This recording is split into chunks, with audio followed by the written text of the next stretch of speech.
Les mines et les carrières, déjà, il faut dire le savoir.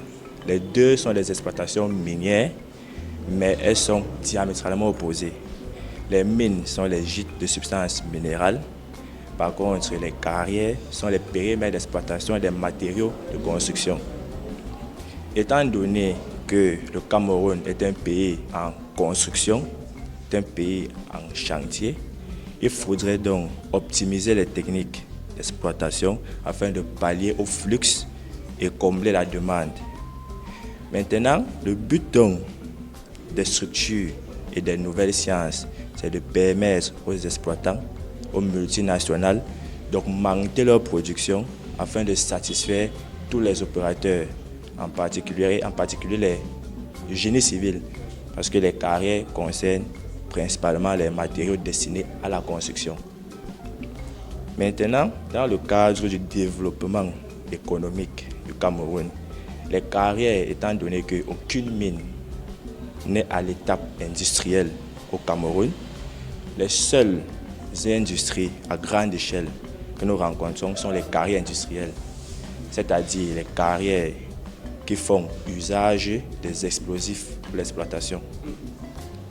Les multinationales, donc, dans le contexte camerounais, de nos jours, on recense près de 300 carrières sur l'ensemble du territoire camerounais.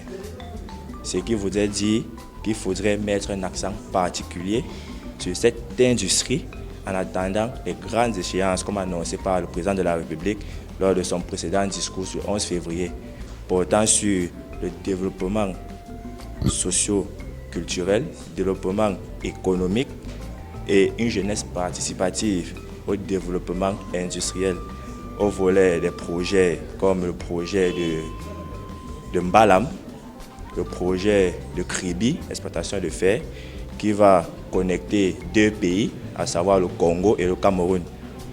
C'est dans cette optique donc, nous, en tant qu'ingénieurs, déjà, il faut déjà le préciser, formés et diplômés du Cameroun, nous pensions donc que nous pouvons contribuer à ce développement industriel et par conséquent économique dans le secteur des mines et des carrières au Cameroun. En réalité, le littoral est une région à fort potentiel minier.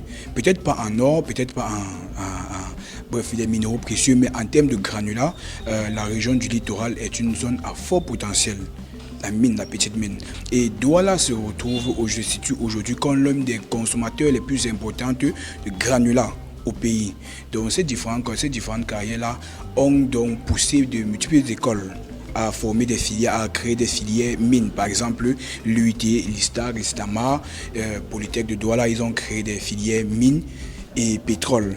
Il y a quelques années, la plupart des carrières camerounaises utilisaient des méthodes que nous qualifions anciennes.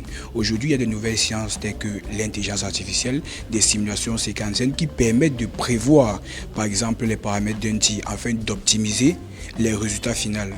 Donc aujourd'hui, la conférence Mines et Carrières vise donc à présenter aux différents apprenants cette nouvelle technique révolutionnaire-là, afin que quand ils se retrouvent en carrière, ils ne puissent plus être qui se retrouvent généralement dans les méthodes modernes.